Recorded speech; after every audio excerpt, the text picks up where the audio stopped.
مسلم یار هم اماراتو ته ورسید. د اشرف غني د راتګ په هکله یې تازه پرمختګ راغی. دا چې څنګه نو جزئیات هم دې ویډیو کې وګورئ او چینل سبسکرایب کړئ.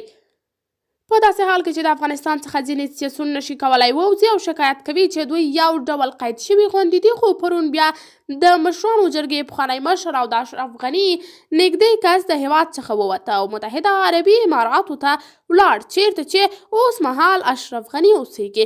ځینې امریکا میشتو خبریالانو ویلي دي چې مسلم یار به هلته د اشرف غني سره لیده کاته ولري. دا چې د پخواني حکومت سیاسیون سره نرم شوي دي.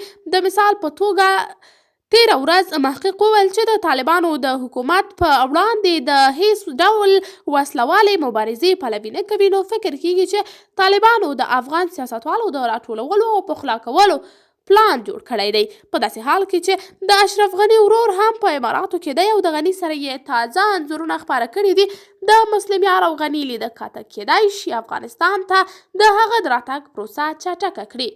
قدرمنو لیدونکو، که تاسې د دې موضوع په هکله کوم نظر لرئ نو کولی شئ چې له موږ سره یې په کمنټ کې شریک، ویډیو لایک او چینل هم سبسکرایب کړئ.